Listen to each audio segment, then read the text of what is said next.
Hello friends, आज हम लोगों के पास ये सैमसंग की CRT टीवी आई हुई है और ये अल्ट्रा स्लिम मॉडल है। और इस पर किसी टेक्नीशियन भाई ने काम किया हुआ था पहले से। यहाँ पे इसका ट्रांजिस्टर शॉर्ट था तो आउटपुट का इसको हमने नया बदल दिया है। इसकी वजह से जो है ये पूरा SMPS पावर सप्लाई चालू नहीं हुआ था, मैंने इसको नया लगा दिया है। और लगाने के बाद हम इसको पावर देते हैं। पावर देने के बाद ये अभी ऑन कंडीशन में नहीं है, इसका पावर सप्लाई अभी डिस्टर्ब है। तो हम लोग स्टेप बाय स्टेप इसको चेक करेंगे और देखेंगे। मीटर को ले लीजिएगा, मीटर पे आ जाए तो सबसे पहले हम लोग इसमें मेन पावर सप्लाई दे रहे हैं। और यहाँ पे आप देख सकते हैं मेन फिल्टर कैपेसिटर पे ये लगभग 300 वोल्ट के आसपास ओके है, 272 वोल्ट। और जब हम इसके आउटपुट में चेक करते हैं यानी 110 वोल्ट पे, आप यहाँ फोकस करिए जहाँ पे रेड प्रोब है, तो ये सप्लाई अभी ब्लिंक कर रही है। आप यहाँ पे देखिएगा तो ये सप्लाई कभी 130-31 के करीब जाके ये 92-93 के करीब फिर रिटर्न आ जा रही है, यानी ये सप्लाई अभी ब्लिंकिंग कर रही है। और अभी ये सेट चालू नहीं है, यहाँ पे आप देख सकते हैं ये एक बार ब्लिंक करके रेड इंडिकेटर ऑफ हो जा रहा है। ये जब ऑन कंडीशन में होगा तो ये 6 बार ब्लिंक करेगा और 6 बार ब्लिंक करने के बाद ही ये सेट ऑन होगा। आपको फिर से मैं 110 वोल्ट वाले पे दिखा देता हूँ। यहाँ पे आप देखिएगा तो ये सप्लाई अभी भी स्टेबल नहीं है, ब्लिंक कर रही है। यहाँ पे आप मीटर पे फोकस करिए, ये एक बार 130-31 के करीब जाके वापस रिटर्न 90-92 पे आ जा रही है। और इसमें हम लोग अभी फीडबैक सर्किट का सेक्शन चेक करेंगे, क्योंकि ये सप्लाई का फ्लक्चुएशन अप और डाउन ये फीडबैक सर्किट डिस्टर्ब होने के कारण ही होता है। तो यहाँ से एक 100 किलो का रजिस्टर लग के यहाँ पे सप्लाई दिया गया है। आप नीचे से देखिएगा, यहाँ पे अभी सप्लाई बिल्कुल इधर नहीं है जो फीडबैक को जा रही है। यहाँ से हाई वैल्यू का रजिस्टर लग के यहाँ पे सप्लाई दिया गया है, अभी ये सप्लाई 0 है।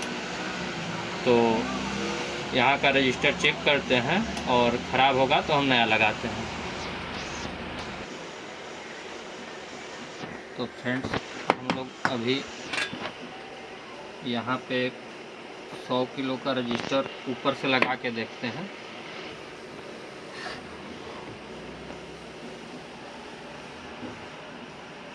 यहाँ पे फोकस करिए 100 किलो रजिस्टर पे। हम अभी टेस्टिंग के लिए ये रजिस्टेंस ऊपर से ही लगा दिए हैं 100 किलो का।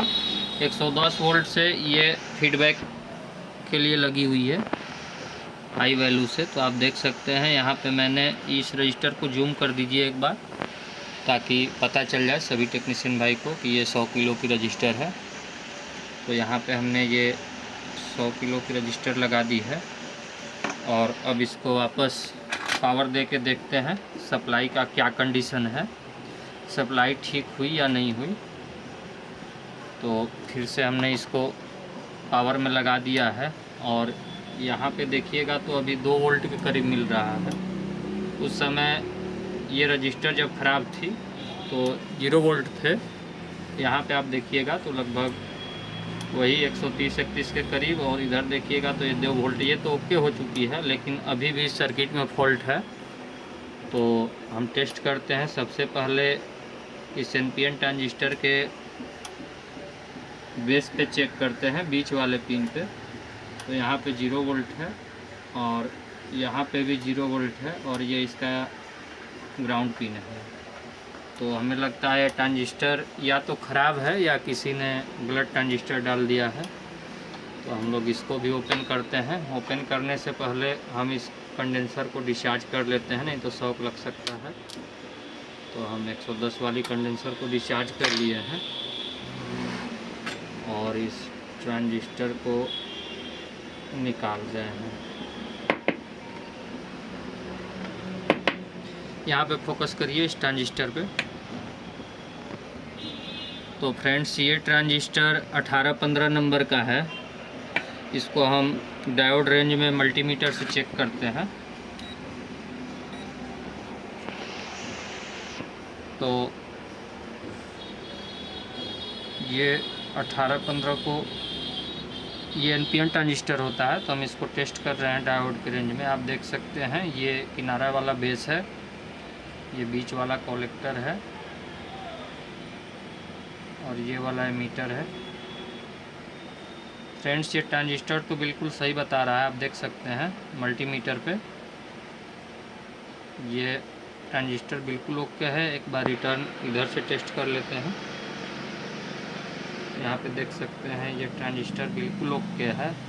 हमको लगता है किसी टेक्नीशियन भाई ने ये ट्रांजिस्टर डाला हुआ है, लेकिन इसमें दिक्कत क्या है, जो पहले से यहाँ पे ट्रांजिस्टर लगता है इस जगह पे, तो उसका जो बेस होता है NPN ट्रांजिस्टर का वो बीच में होता है, लेकिन किसी मिस्त्री ने ये गलत ट्रांजिस्टर डाल दिया है, टेक्नीशियन भाई ने। आप दिखा दीजिए इसका नंबर, सबसे पहले जूम करके दिखाइए इसको। ये हाँ 1815 ट्रांजिस्टर है और ये NPN ट्रांजिस्टर है। इसका बेस जो है इस साइड दाहिने साइड है, लेकिन ये नहीं चलेगा। हमको यहाँ पे बीच में बेस वाला ट्रांजिस्टर डालना पड़ेगा NPN। तो इसको हम वापस फेंक देते हैं और इसकी जगह हम लोग ये ट्रांजिस्टर लगाएंगे BC 547। यहाँ पे दिखाइए, इसका जो बेस होता है वो बीच में होता है। यहाँ पे एक्चुअली बेस बीच में चाहिए और किसी टेक्नीशियन भाई ने ये किनारे वाली बेस वाली ट्रांजिस्टर 1815 डाल दी थी, तो हम लोग 547 डालते हैं और देखते हैं कि सप्लाई का क्या पोजीशन है।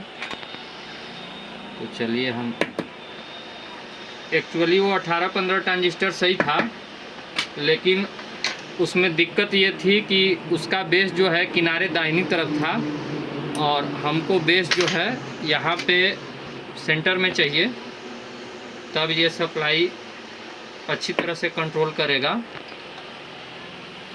चलिए हम इसको BC 547 NPN को डाल देते हैं, जिसका बेस बीच में है। यहाँ पे हम फिक्स कर दिए और फिक्स करने के बाद हम डायरेक्टली आयरन से सोल्डर कर देते हैं।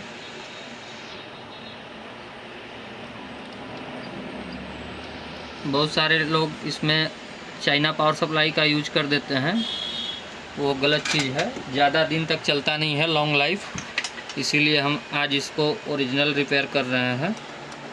तो आप देख सकते हैं यहाँ पे मैंने BC 547 ट्रांजिस्टर भी डाल दिया है। फिर से हम दोबारा इसको पावर दे रहे हैं, देखते हैं कि अभी फॉल्ट कहाँ पे है। मीटर को DC की रेंज में सिलेक्ट कर लिया है और इसको पावर देने के बाद हम 110 वोल्ट सबसे पहले चेक करते हैं। तो यहाँ पे आप देखिए अभी भी सप्लाई कम बन रही है, लेकिन ये सप्लाई स्टेबल हो गई है। मीटर पे फोकस करिए, अब ये सप्लाई जो ब्लिंक कर रही थी 130 वोल्ट से 92 वोल्ट तक, अप डाउन जो सप्लाई में वेरिएशन आ रहा था वो बिल्कुल स्टेबल है 104 वोल्ट। अभी भी ये सप्लाई कम से कम 120 या 123-25 के करीब होनी चाहिए, तब ये अभी सेट का क्या पोजीशन है।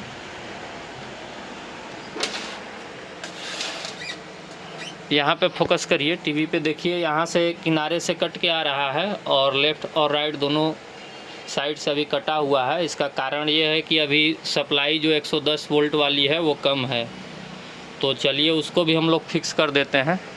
यहाँ पे लाइए, तो हम सीधे डायरेक्टली कपलर पे चलते हैं।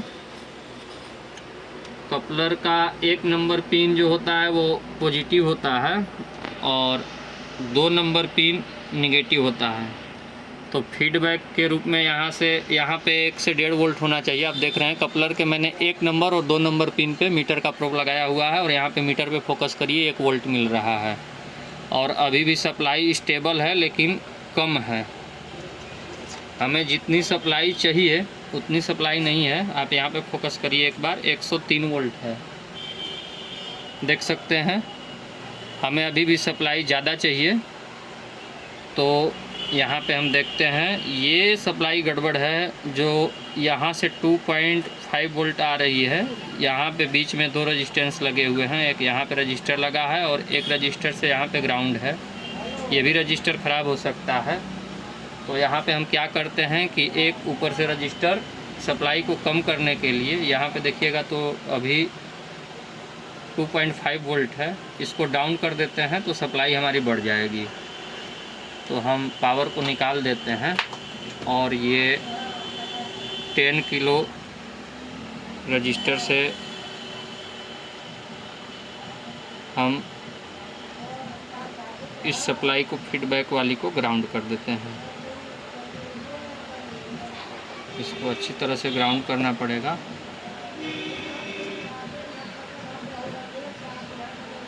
ये वीडियो दोस्तों मैं लाइव बना रहा हूँ, कोई एडिटिंग नहीं है और बिना एडिटिंग के ही अपलोड करूँगा। तो अभी ये रेजिस्टेंस 10 किलो ओम्स का मैंने ग्राउंड कर दिया है और दोबारा हम इसको पावर देते हैं, देखते हैं क्या होता है।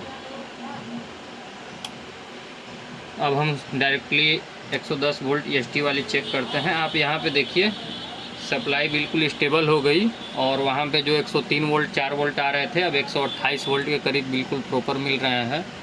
और टीवी के आगे डिस्प्ले पे फोकस करिए। अब टीवी बिल्कुल ओके है। दोनों साइड से अभी हमारा लेफ़्ट और राइट से कट रहा था सप्लाई कम होने के कारण, वो बिल्कुल ओके हो चुका है। तो इस सप्लाई में एक टेक्नीशियन भाई ने क्या गलती किया था, यहाँ पे जो 18-15 ट्रांजिस्टर डाला था उसका बेस आरी था, इसलिए किनारे पे था, इसलिए ये सप्लाई बिल्कुल प्रॉपर वर्क नहीं कर रही थी। और ये 100 किलो ओम का रजिस्टर ख़राब था, जो फीडबैक के लिए हाई वोल्टेज से लो वोल्टेज के लिए डाउन करने के लिए लगाया गया है। और इसके नीचे जो रजिस्टर लगा था वो भी लो वैल्यू शिफ्ट हो गया था। तो यहाँ पे मैंने 10 किलो ग्राउंड किया है। अब ये बिल्कुल ओके चल रही है सेट सैमसंग की। और एक चीज़ और ध्यान देना चाहूँगा, ये सैमसंग का सेट जब भी पूरी तरह से ऑन होता है तो ये रेड वाली इंडिकेटर 6 बार ब्लिंक करती है। आप ध्यान से देखिएगा, ये 1 2 3 4 5 6, ये टोटल 6 बार ब्लिंक करती है। जब आप पावर लगाते हैं तो 5 बार कंटिन्यू ब्लिंक करती है और एक बार शुरू में ब्लिंक, यानी ये 6 ब्लिंक करती है। तो 6 ब्लिंक के बाद आप समझ जाइएगा कि सेट बिल्कुल ऑन हो चुका है। तो ये वीडियो आपको कैसा लगा कमेंट करिएगा, लाइक करिएगा, शेयर करिएगा, सब्सक्राइब करिएगा। और सैमसंग का पावर सप्लाई बहुत सारे टेक्नीशियन भाई से रिपेयर नहीं होता है। एक्चुअली अगर फीडबैक सेक्शन में दिक्कत आ जाए या प्राइमरी सेक्शन में, तो हमने आज इसको ओरिजिनल तरीके से रिपेयर किया है। यहाँ पे एक रेजिस्टेंस ख़राब था, यहाँ पे दूसरी 10 किलो ओम की रेजिस्टेंस ख़राब थी और यहाँ पे एक ट्रांजिस्टर गलत नंबर का किसी टेक्नीशियन भाई ने डाल दिया था। तो मैंने यहाँ पे BC 547 ट्रांजिस्टर डाला हुआ है। अब बिल्कुल ये सेट ओके वर्क कर रहा है। आज के लिए बस इतना ही। Thank you.